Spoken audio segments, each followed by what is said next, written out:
welcome to today's call. Thank you so much, everybody out there, for joining us today. We know that we kind of invited everybody a little bit last minute, and I do apologize for that. We were just really lucky to get Christina Health to join us today. She's super busy as a full-time coach and consultant. She is actually the president of her own company, which is called the Galileo Group, which is such a cool name. I love that. And her company provides business coaching, training, and consulting services.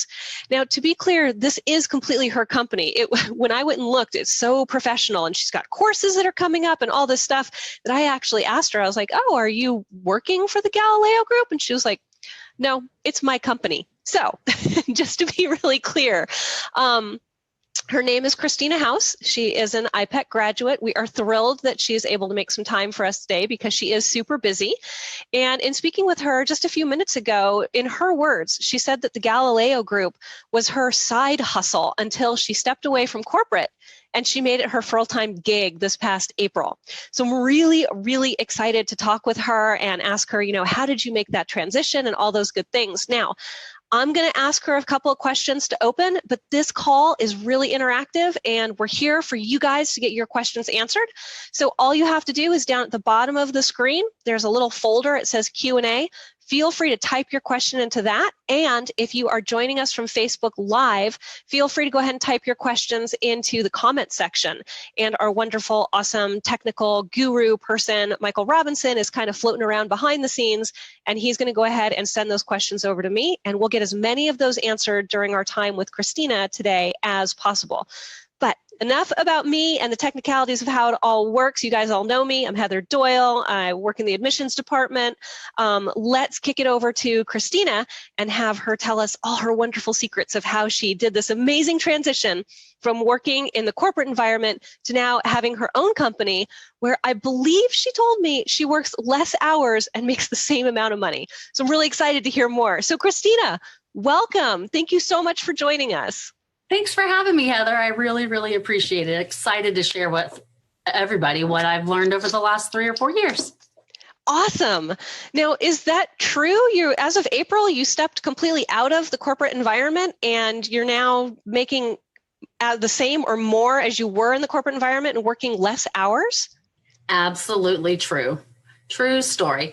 I went on my own April 1st of this year. Kind of sounds like a joke. It was a Saturday.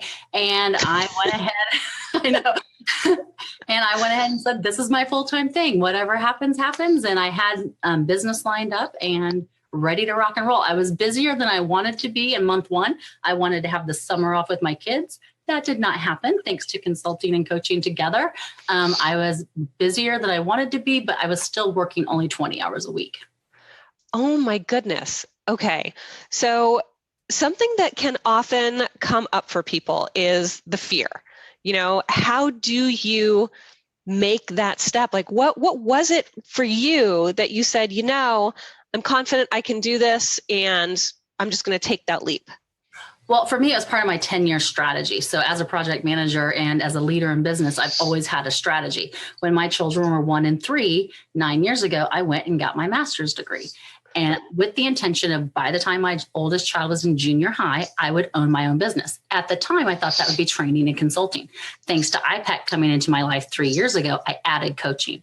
And so having that strategy, working the strategy towards my goals gave me less fear. I mean, I was still fearful. Those last 30 days, I'm like, what am I doing? I'm crazy. This is not what I expected. But everything was lining up for me as it should. And I just stepped into the unknown and was caught by a net that I never, ever could have expected. Wow. Okay.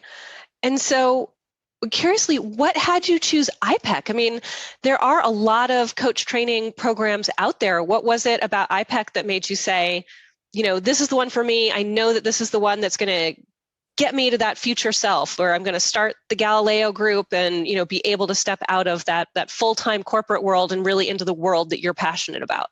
So I like to say that iPEC chose me. I did the Tough Mudder on a Saturday 4 years ago already. Oh, Saturdays are big days for you. Saturdays are huge. I never realized that. But I did the Tough Mudder, and my coach at the time, who was a physical trainer coach, yelled at me for failing because there was a few obstacles I refused to do for safety. I get into my car to drive 2.5 hours home. I finished the Tough Mudder. It was pretty darn dirty. Got into my car, drove 2.5 hours, and Brene Brown was on the radio, and she was talking about shame and vulnerability. From that Tough Mudder, I had all of these cold sores on my lips, and it was ugly. But I had to go to this leadership training that I had signed on and made a commitment to that Thursday. And these things are blisters that were popping open from the sunburn of being at Tough Mudder. And that day I met Tamara Conradi from iPEC, who taught me about energy leadership and brought it to my attention. And everything she said was resonating with me so much. I was like, I've got to check this out further. So I reached out to her, talked to her more about it, talked to Evie at the admissions office, and just decided, okay, that was in October, late October. By December 11th, I was in my first class. I had just made the jump because I saw the complementary skills between coaching and project management. As a project manager, I am influential. I have a sphere of influence. I don't have ultimate control. Management is a misnomer. These people report to other folks, functional managers. And so I have to use influence in order to get my projects done in the corporate world. So coaching lends itself very well to understand how to influence people even better as a project manager. Wow. Okay. And so you went and did this incredible thing, had an awesome experience, but also just a really challenging experience, went and showed up and you were just physically depleted and not so great. And so iPEC kind of, as you said, chose you. Yeah. And by December you had enrolled. Now, did you finish the full program and then like the following April, start your own business, or like what was the full scope of that like? So as I was enrolling, as I was finishing up the coaching school, I was like, wow, this is pretty good stuff. And so I had my full-time gig, and we only worked Monday through Fridays, and on Fridays until noon. So I started coaching people internal to the company I worked for, and really got my muscle built that way, because there's always people coming to me. I always have that face where people will tell me their whole life story within 5 minutes, and I didn't always have the tools to know what to do with that story or how to help them have their own breakthroughs. But what I realized is the iPEC tools worked really well with engineers, analytical people. I worked with a lot of men, very few women. And it helped me to understand that I can help them understand their feelings and their thought process by using an analytical scale of energy leadership. Yeah, I found that as well. Interestingly, that's kind of one of the reasons why I chose iPEC too, is because, a lot of the other coach training programs, it's all just so ambiguous and what I call like woo-woo, and I'm very left brain. And so with iPEC, you're really able to see things and feel things and, touch them. They're more tangible in my opinion. So it makes a lot more sense. And so I'm able to make shifts faster, which then translates to my clients being able to make shifts faster as well. I agree wholeheartedly. And I've presented this in breakout sessions through Project Management Institute professional development days, where you've got people in there from IT, you've got folks in there from oil and gas, you've got engineers of all different disciplines, electrical, structural, mechanical, and they all resonated with it. And it's usually a bunch of men and a few women in there. And to see these guys have some shifts and breakthroughs in a 1.5 to 2 hour session when I really couldn't devote 100% of my time to my company, just told me, you know what? Junior high is right around the corner. I already said I was going to do these things. I was building relationships and partnerships with a university I partner with to do the training. That was becoming more time and effort. So it felt like I had 3 jobs, my day job, the coaching, and the training. And it just made sense to make the leap. So iPEC came at the exact time that I needed it to come into my life. And I will tell you, I've been in marriage therapy. I've been married for 20 years, and we've been in therapy over the years because marriage is crazy and things happen. And the breakthroughs that me and my husband saw just as we were studying it, because I would bring it to his attention, was huge. It was a huge shift in how we were married and how that relationship even went on. So when I can see that it changed the kind of employee I was, the kind of leader I was, and the kind of mother and parent and wife I was, it was just like, people need to know about this. This is crazy. I'm so incredibly grateful that you brought all of this up. And thank you so much for being so open and honest with everybody who's listening today, because I tell my story and people don't believe me. You are so true. So anybody who's heard my story, now you also have Christina's story to kind of back that up, because, and I'm sorry, I'm going to shift my camera a little bit. I can tell I'm getting a little too much sun here so people can't see. But people don't really understand that when you come to iPEC and you start to embrace everything that you're being taught, everything really does change, because it's not about learning how to do something. It's really about becoming a coach. So thank you so much for bringing up that it changed how you showed up as an employee, as a partner, and also as a leader, and allowed you that space to really take that leap into what you're really passionate about, because it does change all of those things. And I think it's really important for people to understand, because people come and they ask us questions, what does it look like and what's included and all of that. And we have a little bit of a challenge expressing exactly what you just expressed of that kind of that intangible piece. Denise is actually asking a little bit about your transition of how long did it take you to start making that one-to-one parity of that income? But I would also like to expand on that, talking a little bit about the bigger transformation that you felt, because it isn't just, people get really caught up in the income piece of it, because we all need to keep a roof over our head and food on our table. But you've also mentioned you're making the same amount of income with working less hours and showing up in your marriage differently and showing up as a leader differently. So I know that's kind of a big all-encompassing question, but if you could kind of expand on all of that, it would be really great.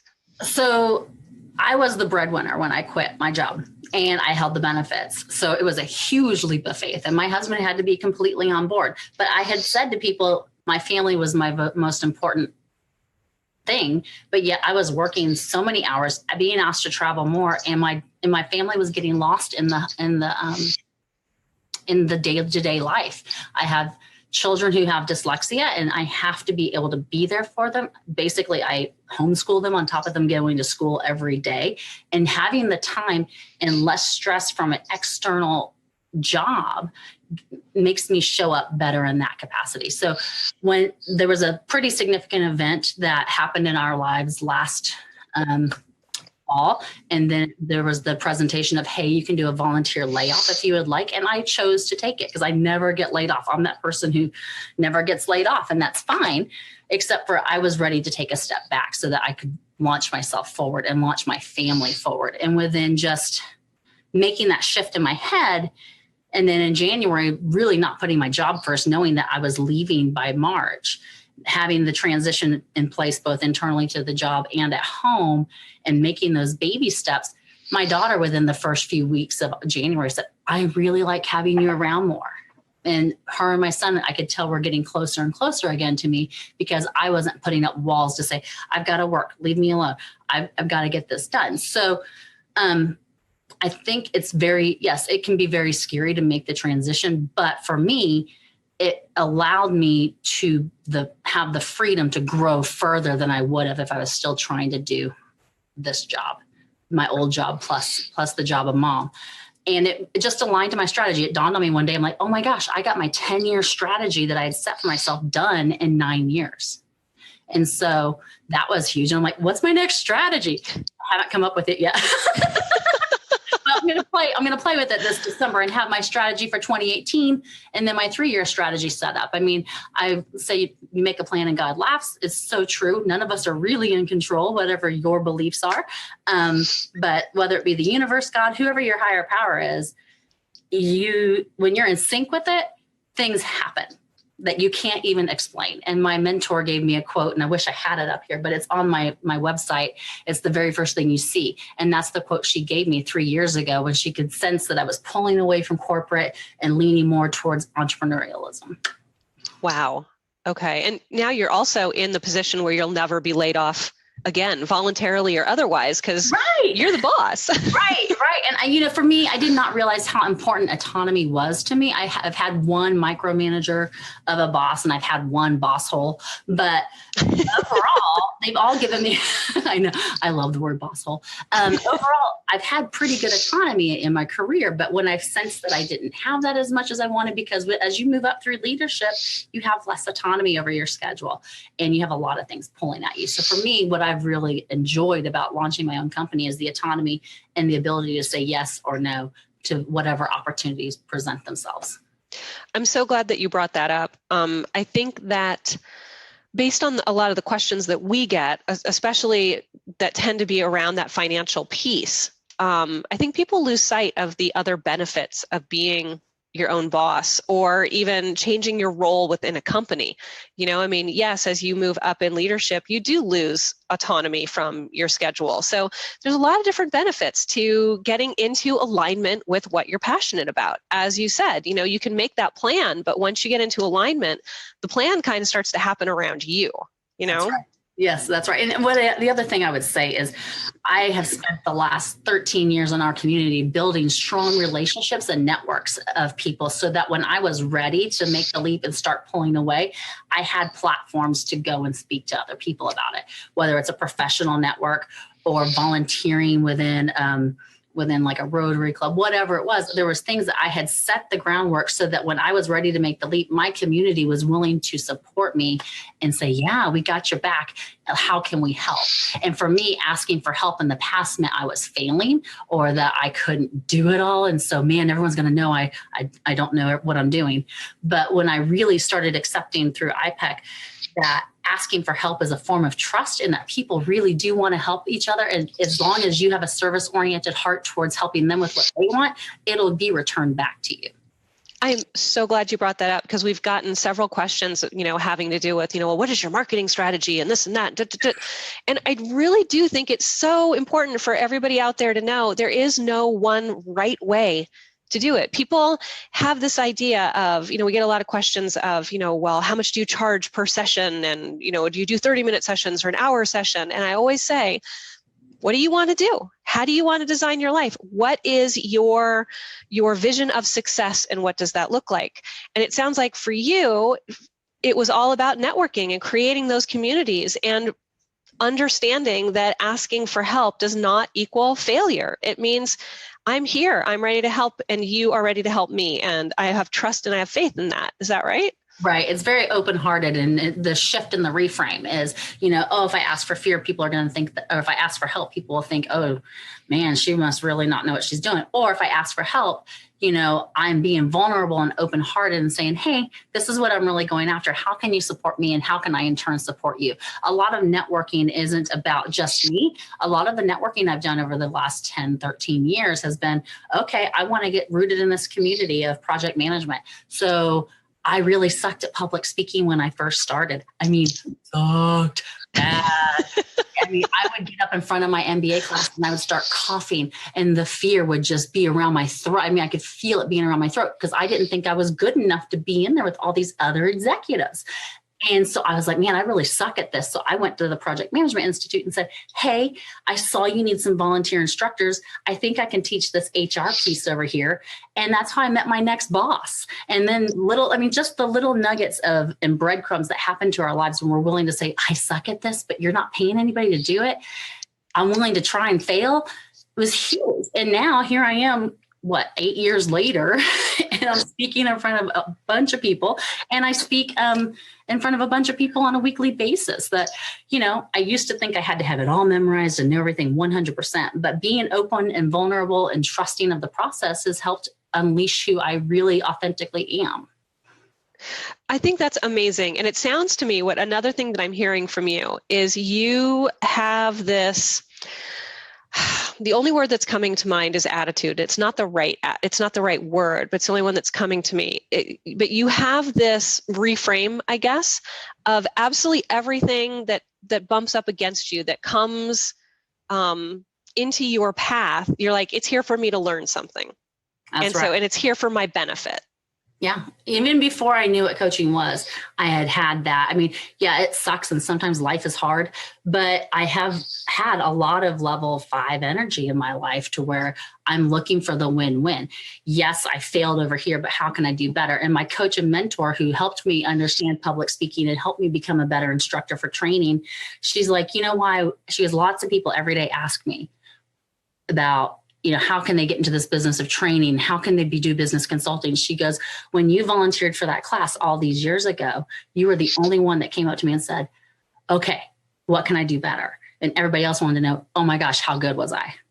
And that's how she chose me to mentor and coach. Wow. It makes me choke up every time. But she tells the story so much better. That's amazing. That's awesome. Being willing to fail and then learn from each failure is just a gift that we can give to ourselves and our kids and our husbands and even our parents and siblings. I mean, the best thing about having two sisters is I was able to coach them around a lot of stuff they were going through.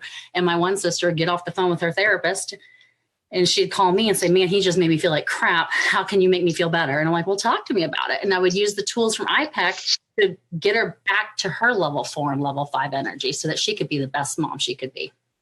That is amazing. Oh my gosh. Thank you again for coming and joining us today. This is so, you guys, you don't even know what a gift this is. A lot of times when we have graduate success calls, it's all just like business related. And Christina is being so amazing and open and honest, not just about her business success, but about how this really transformed her life. And so I'm really hoping that everybody out there hears this and understands this, that it isn't just about shifting jobs or shifting careers. It's about showing up in a different way. And when you show up in a different way, amazing things start to happen for you. And Heather, could I interject? Oh gosh, please. It was not my intention to open up my own coaching business when I started this. It was, how can I use coaching to do better in my day job, to help my teams perform better, to help, it was all about how can I use this at work to be a better project manager, a better leader, a better team follower. Because no matter how often we lead, we also are following in some capacity to someone. Even if you report to the CEO of a company, he is reporting to the board, you are reporting to the CEO, and then, there's this whole thing that happens. So no matter how high up you get in a company, you're still going to have to be helping other people around you. So for me, it was not my intention when I joined, but to be here and add coaching to my business, but it worked out, and it's really been beneficial to everyone that I come in contact with. It's nice. Wow. Okay. So you're somebody who didn't even come here wanting to be an entrepreneur. That was not your focus. And the evolution of it just happened. Right. I remember asking, it was the one training I'd asked my company who I was employed with at the time, will you pay for this? And they said, well, no, because you don't get a grade, so we can't pay for it. And, have fun. If you want to do it, we'll support you. So then I went ahead and I got certified and I sent them and said, I am a certified professional coach. I'm an energy leadership index master professional. They're like, oh, good. How soon can you use that in our day job? So they didn't want to pay for it, but they wanted to benefit from it. And I said, rock on. I can get my hours to be a PCC so much faster because as long as you change my job description to have coaching in it, then yeah, I'm on board, because every paid hour that they paid me was paid coaching, and I could put it towards I just need to finish my application for PCC, but I've got enough hours thanks to that. Absolutely. Okay. And so that actually brings up two questions that have been asked. The first one is, do you use the ELI, the Energy Leadership Index Assessment? And the second one has to do with ICF credentialing. Do you believe in it? Are you going for it? So it sounds like you are. So if you wouldn't mind answering both those, we've got a couple people that were asking about that. Yeah, absolutely. So the first question was ELI. I use ELI for every single client that I onboard. Wow. So I talk to a lot of times in corporate, especially, they have strengths finders and they have DISC profile. I actually take that data that the company's already done on them. And I said, okay, that's great. Now let me talk to you about this attitudinal assessment that you can't get anywhere else.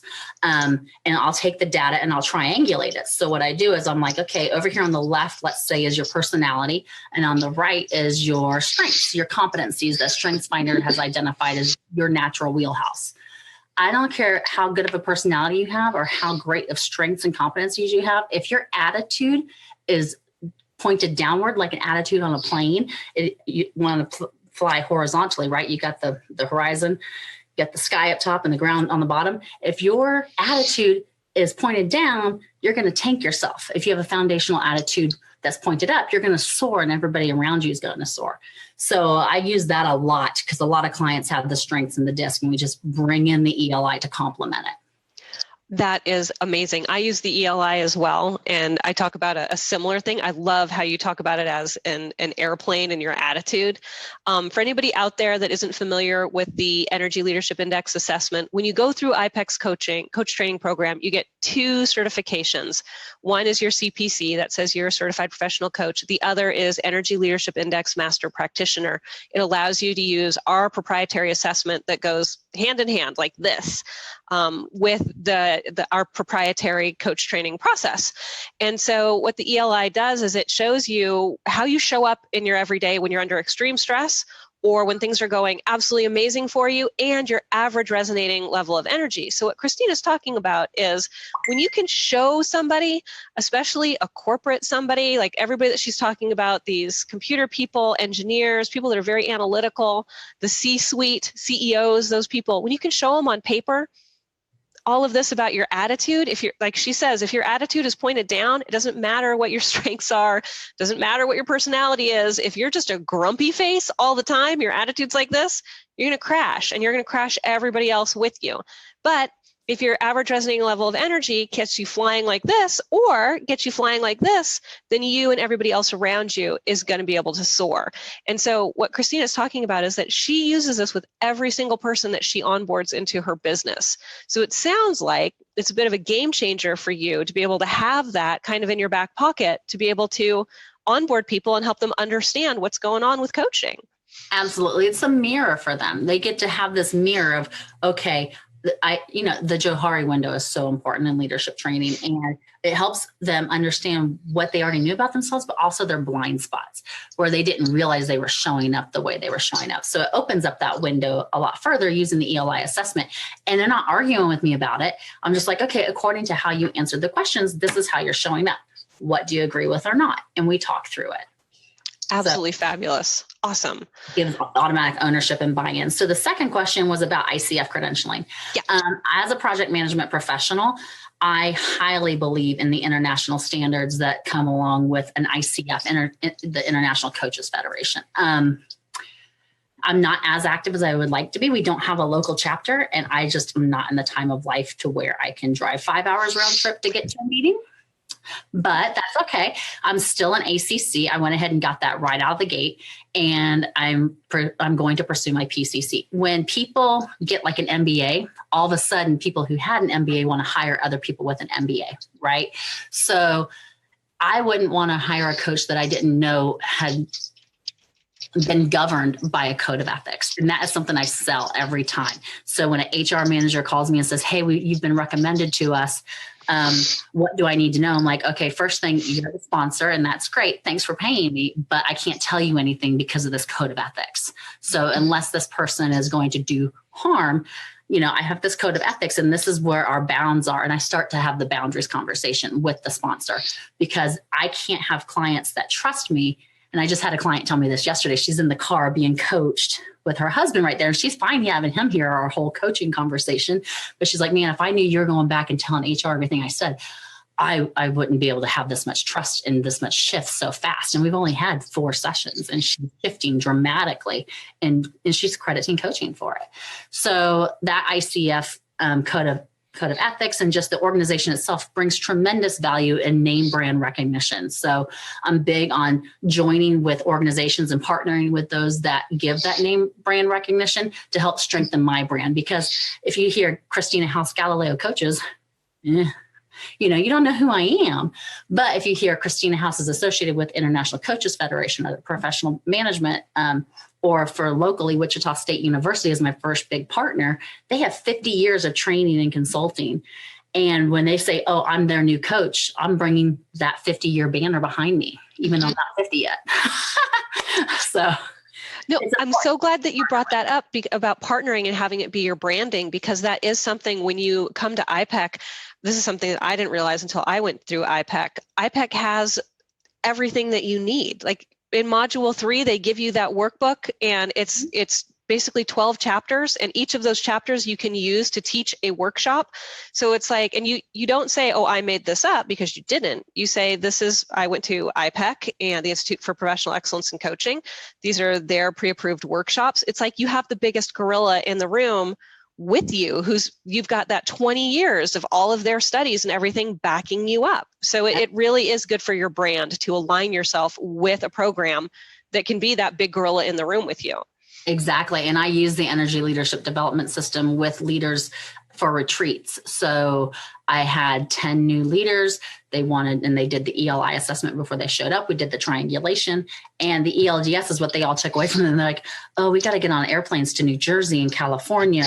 Can we FedEx this ahead of? I'm like, yeah, I'm sure your company will let you FedEx it. And they did. But what they do is they take each of those out. And as they're riding around the world being leaders, they can call me from Germany and say, okay, I'm working on time management. Let's talk through my answers on that. So it's like partnering with the best think tank for coaching ever, because it's still within our energy leadership language, and it helps root me as a coach back to what I need to hear a lot of times, because I'm like, oh yeah, my time management's been sucking sometimes too. So let's talk through this. I mean, it's so funny how when you're coaching with people, you're like, oh, and their ahas later become your ahas when you're not on the phone with them. So you keep it about them when you're on the phone with them. I am so glad that you brought that up, because sometimes with my clients, I do the same thing. We'll be talking about something and I'll be like, oh my gosh, that's showing up in my life too. And of course, I don't say that, but I'm just like, this is amazing. And they'll ask themselves a great question. And I'm like, yeah, that is a great question. I have the same question. So it's just amazing how there's this parity in our businesses and in our lives. And it really is about showing up as that great coach. And for anybody out there that's feeling a little bit lost, what Christina and I were talking about is in module 3, you get this manual. iPEC just gives it to you. It's called the ELDS. It's the Energy Leadership Development System. And each chapter is basically a whole workshop. And you can use it to teach a workshop. You can use it as Christina is doing, where she sent the books out to everybody. You have to purchase the extra copies from iPEC because they come all really pretty and nice and branded and everything. And then you can have your clients working on different things so that they can call you up and say, hey, I'm on page such and such. Can we talk through our answers? And that way you don't have to create a whole gigantic program. iPEC's done it all for you, and it's amazing. So actually, Linda had asked the question about the ICF, and Linda, I'm not going to ask the second part of your question because we actually have an interview next week with Dawn from ICF Membership Services. So I'm going to invite you to attend that one next week. And in the meanwhile, I'm going to ask Michael, because I know he's listening, if he could post a link to a previous interview that we did with Dawn. It's all about the ICF, answers all the ICF questions. So anybody else out there who has ICF questions, I'm going to invite you to listen to the link that Michael's going to post, or come join us next week for the interview with Dawn from ICF Membership Services. Let's see. Katarina had a great question that we get asked a lot, and she wanted to know, what do you think about the age that you make this change? Does it matter? So I just said this to a gal earlier today. I'm like, age is a measurement. Who you are and the energy you want to put behind something is up to you. So if you want to assign a lot of energy to age and give that enough weight to make your decision, your choice. I personally don't. 9 years ago, we lost my father-in-law very suddenly. Deer, motorcycle, bad stuff. And you learn really quickly when you lose someone so close to you.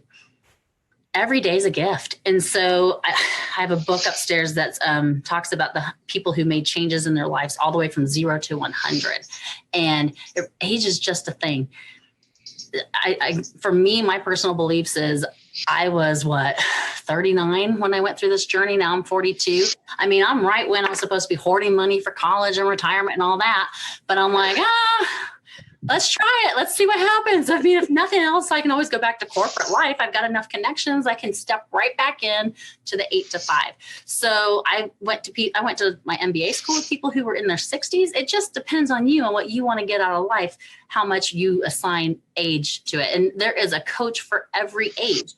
There was a gal in my classes at iPEC who, she was very young. She was in her 20s, and she was getting the question a lot about, man, how can I be trusted at so young, not having all this experience?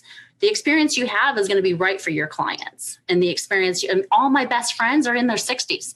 I hang out with older people because I want to learn from them. And so for me, age is just a number. I hope that helps. I don't know. It really, seriously, it really did, because the question we always get on the heels of the age one, and it's so funny, if somebody's young, it's I don't have enough experience. And if somebody is older in life, is at retirement age, it's why would anybody listen to me? I'm so old. So it's really interesting, like the two ends of the spectrum. And right on the heels of that, we often get the question of, well, how can I do coaching if my life isn't perfect? And so oh, you show me a perfect life and I'll show you a pile of crap. It doesn't happen. There is no perfect life. And social media has glossed this so bad. Like, oh, look at my perfect life. This is so great. Whenever I see people being lovey-dovey on social media, I'm like, oh, they got some crap going on and they're trying to save stuff.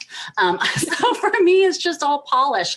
We're never going to present our full authentic selves to the world because we're human and we want to protect ourselves. We want to protect our brand or our reputation, however you want to call it these days.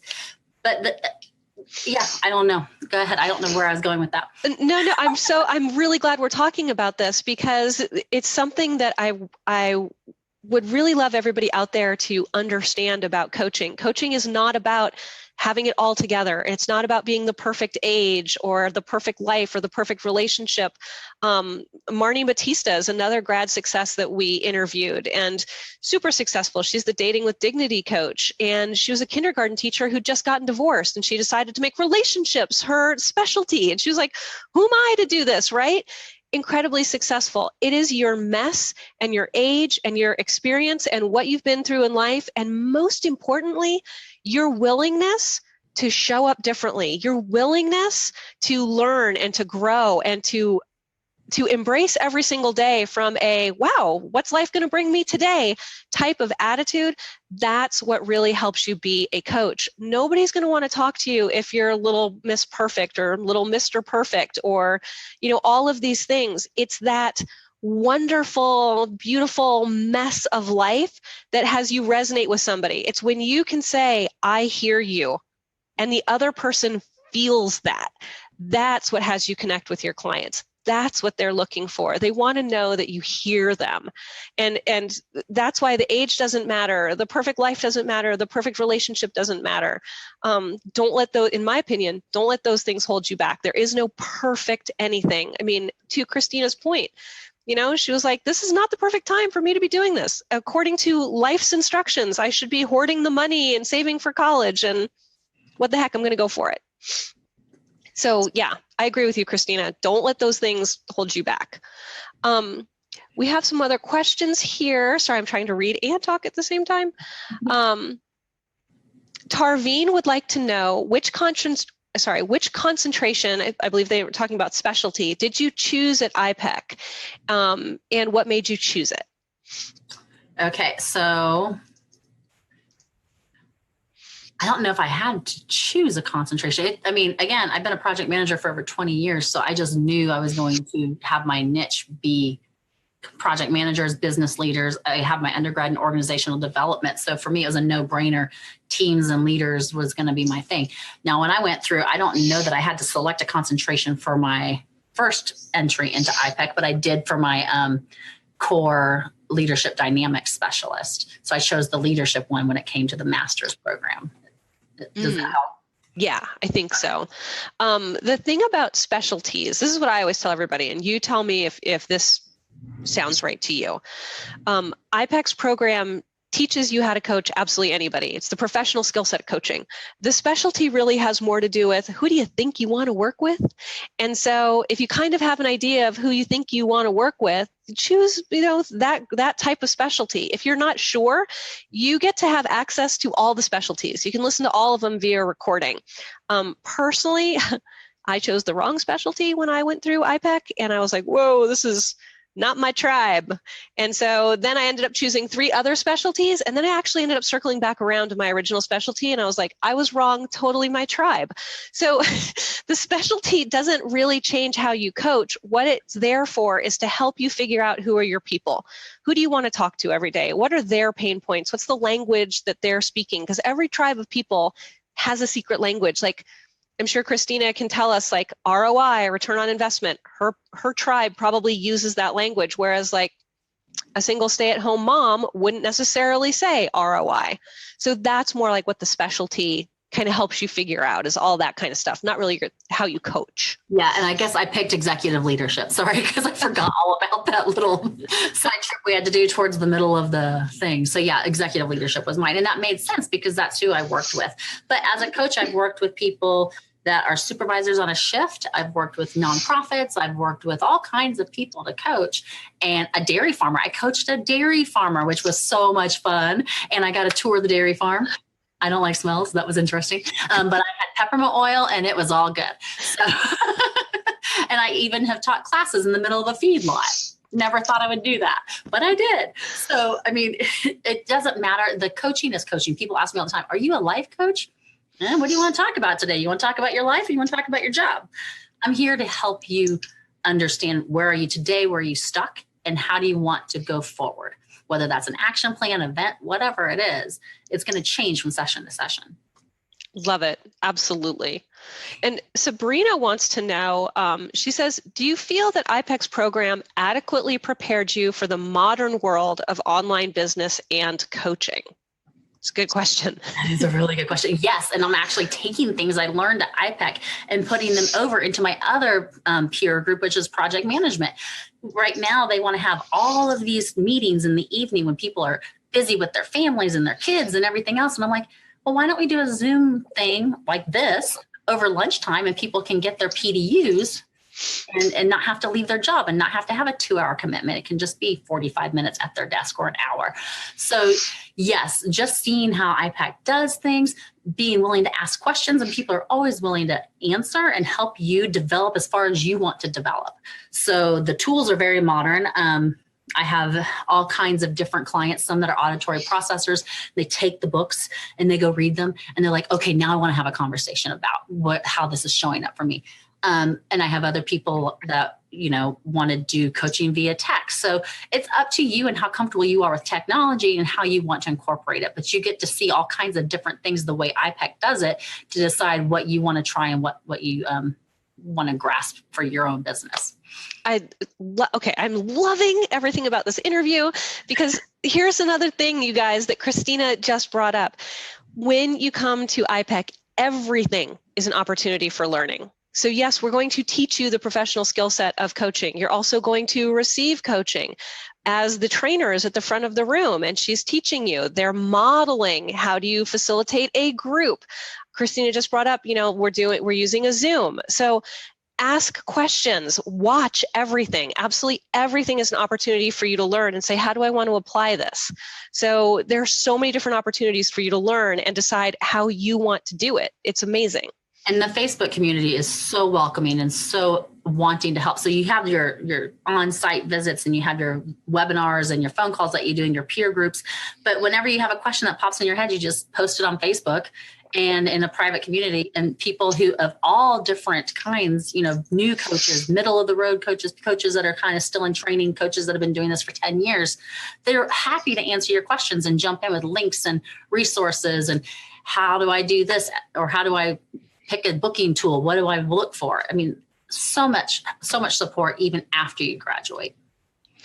Awesome. And, I'm going to put it out there just because we're running out of time. There are a lot of questions that are coming in about how does the program work? What are the modules like? That kind of thing. And what I'm going to do is I'm going to have everybody who's asked those questions speak with an admissions coach, because that's really, information that you can find on our website or via the admissions process. So an admissions assistant can help you with that. You can download the 9 keys.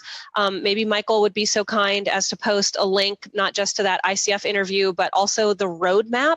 So we have a video that talks about all the ins and outs of iPEC's coach training program, how long it is, how many in-person trainings there are, how many webinars there are, all of that kind of stuff. Because I just want to keep the questions a little bit more focused on Christina and how she made the transition and, all of those kind of things that we can learn from her. And we won't have her for more than another 15 minutes or so. So Katerina is asking the question. She says, why should somebody go to a coach? And I'm also going to tack on the question of your opinion as to, do you think it's important for somebody to actually go get coach training? So why should someone go to a coach? I think I mentioned earlier that I had people always telling me stuff and I didn't necessarily know how to respond. I think my very first day on my job in 2000, me and this other guy had started day one. We sit down, I offered to go to lunch with him to kind of do some team building. And all of a sudden I'm finding out he's got 3 kids. He's divorced. He just started this job. He's very fearful.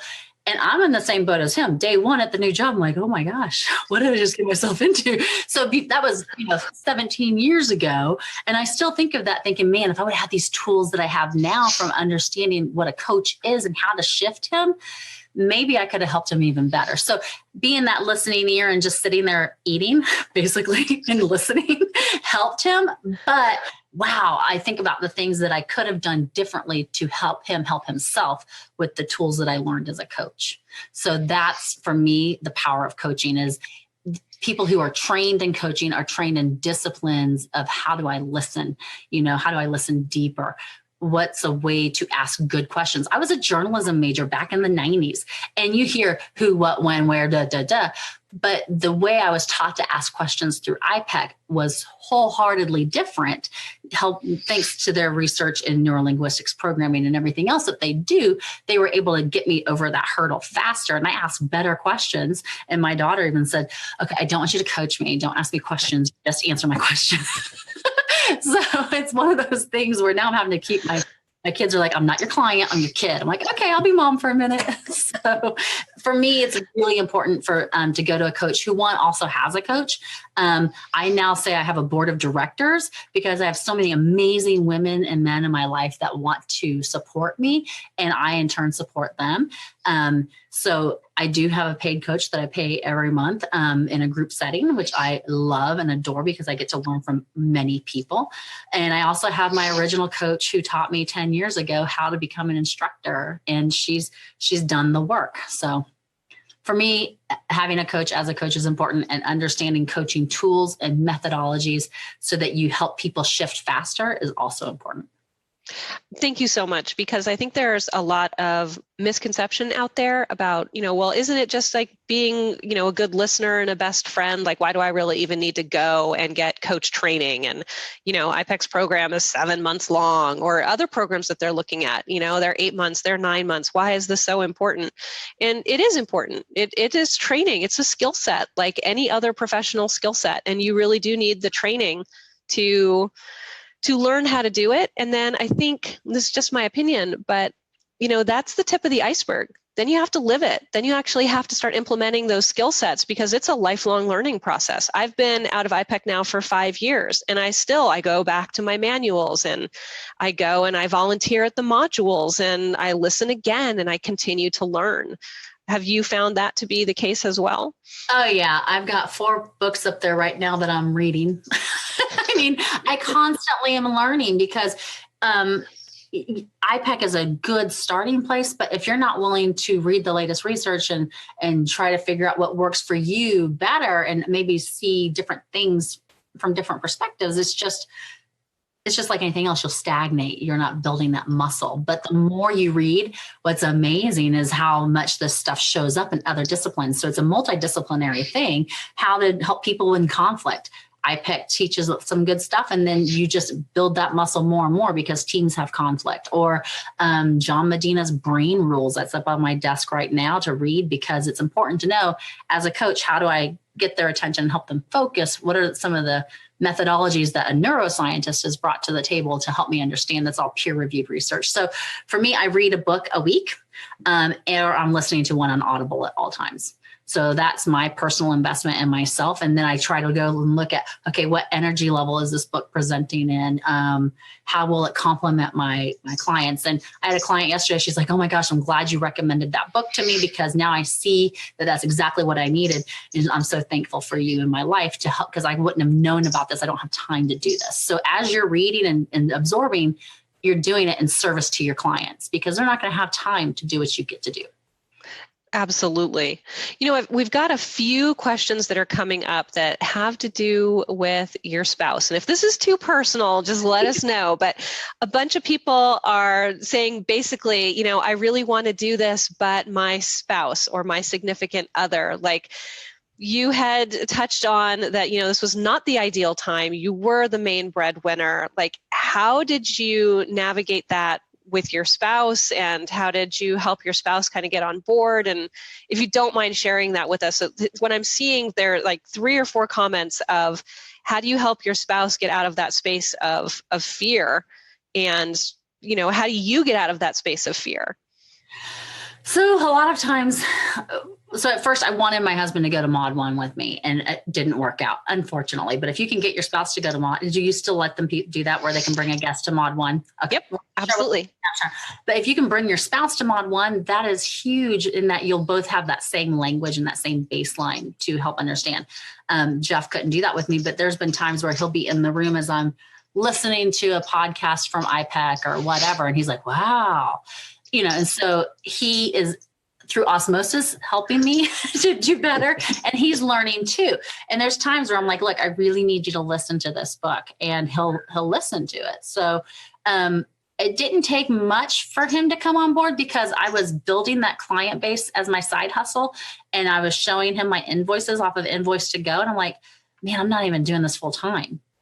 I just kind of planted seeds and had to let them grow. So they're not going to change overnight, just like anything else changes a cycle, right? So I had to basically sell it by living it and sell it by when we got into it. I mean, we still argue. Don't think that we don't. But it's a different type of arguing. It's a different way of going about it these days. So, we're not perfect.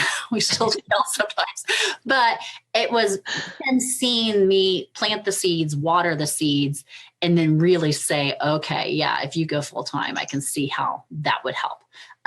So for me, I never would expect someone to say, okay, I just joined iPEC, I'm going to quit my job day one.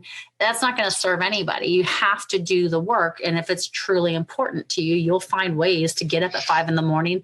and write that curriculum to put it into your program or whatever it is before you even go to your day job at 7 o'clock, and get the kids out the door and brush your teeth sometime in there too. If it's important to you, you'll find a way to make it happen, and you'll find a way to sell your spouse because you'll know him or her best. Fabulous. And I hope everybody heard that. It really does come down to what's important to you. Any coach training program can give you lots of stuff, and iPEC has more stuff than any other coach training program out there. I know because I've looked, but it's kind of like, asking somebody to bake a cake. It's like, if you want to bake a cake, we can give you all the ingredients, but you've got to bake the cake. So the point that Christina was making is, really ask yourself, is this important? Is this the next step that you want to take? And if it is, then your spouse is going to get there and they're going to get behind you, and all you can do is seed plant, right? Now, Diane would like to know, because you can start taking on paying coaching clients after Module 1 when you go through iPEC, Diane is asking, how soon did you start actually coaching clients after you started the program? Yeah, so so since I had that internal thing going for me, I was practicing on people without them really knowing I was doing it. But then after I got that muscle built, I would say, hey, I need to practice these tools. Do you mind going into a conference room with me over lunch and having a 30-minute conversation? Because they were bringing me their problems anyway, because these people were either did report to me in a project management capacity where they were working on a short-time project with me or something. So it just kind of organically happened. I think my first paying client was once I became ELI MP certified. I started selling that right away. So I sold it to my chiropractor. Chiropractors are wholly invested in development. She owned the practice. So who else could she talk to, right? So she agreed to be my guinea pig and pay me. And so that worked out really well. I was like, yay, thank you. And that just kind of opened the door for, oh, okay, other people might be willing to do this as well. So it's one of those things where that money grumbling is strong, but as long as you're willing to try and say, hey, this is my fee. And I started out with a very humble fee at the beginning. So I was like, if you want to pay me $1, I will coach you, because then it was a paid hour, right? So, I just wanted to feel like I had not necessarily mastery, because I don't know if I'd ever mean, I'm not an MCC yet, but I wanted to make sure I was adequate and I felt good in what I was doing. I wasn't having to question myself, but I also wanted to be aware of, oh, shoot, that was a closed question. Oh, I should have asked this differently. So it was a learning experience for both of us. They didn't know what coaching was. And then my company, a year after I started in iPEC and I'd finished the program, they're like, oh, we need to send you to this Leader as Coach program because we want you to learn how to be a coach. I'm like, I got my credential, all right. They're like, yeah, but this will be fun for you. And it was. I got more coaching hours in. I got to meet with 2 MCCs that were from the FBI. It was awesome. Wonderful learning experience. Again, at first I was a little like, I am a coach. Why are you sending me to this? But then I realized how much I learned by watching other coaches give a program internally. So it's fun. That's awesome. And I did not know that the FBI had coaches on their staff. That is amazing. No longer in the FBI, but yeah. I'm sure she had a side hustle and then went on her own too. So I think we have time to squeeze in just 2 more quick questions. And so anybody whose questions we didn't get to, I do apologize. Again, if they are concerning, like how does iPEC's program work, I am going to refer you to your admissions coach. If you don't have an admissions coach, feel free to reach out to an admissions assistant, and they can schedule you a time to speak with an admissions coach. But just real quick, one question is, and I'm going to mispronounce this name, I apologize out there. Pabu, I think is how you pronounce it, wanted to know if you could just maybe tell us a little bit about your experience at the modules. Like what several different people have asked is, what is it like to actually attend iPEC? Oh my gosh, it is so much fun. So here's my John Bond homage, my little disco ball, and I have one in over here on my side of my office too. I learned so much. So I was lucky to get to do Mod 1 here locally in Kansas. And then in Mod 2, I transferred down to Dallas. And it was amazing. I was really nervous because I went through Mod 1 with a whole different group of people. And then I transitioned over to Mod 2. And everyone welcomed me with open arms. I did my project. I had to present, my gremlin. And I was like, these people don't even know me. I'm going to sound crazy.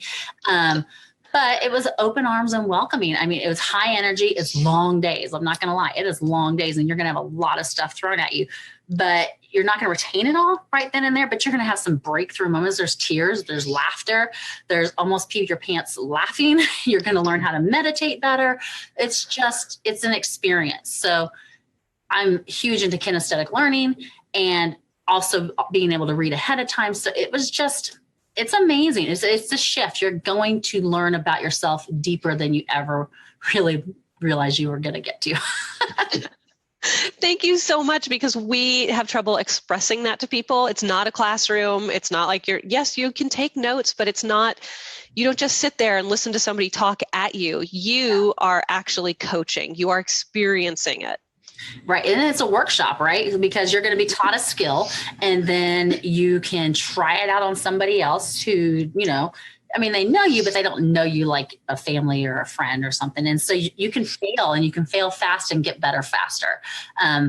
Or you can just realize, oh, I have a natural gift for this. How can I do it even better and really build your muscles? And it does take some vulnerability and being open to learning and open to the process of, hey, this is a lot. We share a lot in that environment. Everybody does.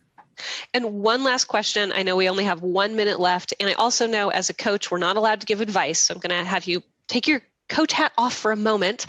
And if you were going to give advice, what advice would you give to anybody out there who is considering becoming a coach and considering attending iPEC? At least go to Mod 1. It's a very small investment for a big understanding of, do I want to go all in or not?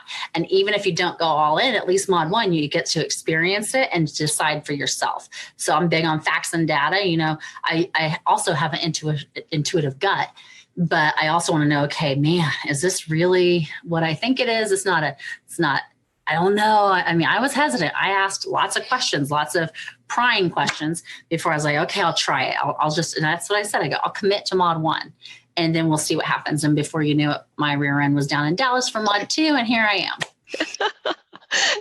Awesome. Love it. Now, I know we're at the top of the hour. We've got to go, but I also want to be able to open that space to everybody who's listening. your company. If there's anybody out there who thinks that they would benefit from working with the Galileo group or working directly with Christina Health, please feel free to reach out to her. Michael, maybe you could go ahead and post a link there, because as you can all see, she is amazing. So if you or somebody that you know would benefit from the Galileo group or directly from Christina Health, please feel free to reach out. And thank you all for joining us today. I know that, it's a whole hour out of your day. You didn't have to be here. So really, really do appreciate everybody showing up. And Christina, thank you so much. You are amazing. I wish we lived closer, because I would be like, girl, you won't get lunch because you're awesome. Thank you too, Heather. I really appreciate it. Thank you. Thank you so much for the honor and asking me to come and share. I appreciate it. Absolutely. And hopefully you would be willing to come back, because we would definitely love to have you back. Anytime. Just let's set it up. Thank you. Well, thank you so much, everybody. I don't want to keep you. And again, thanks to Christina for joining us. And as I say every single time, I wish you the life and profession of your choosing. Thank you, everybody. Have a wonderful week. And hopefully we'll see you next week when we interview the ICF. Bye-bye, everybody.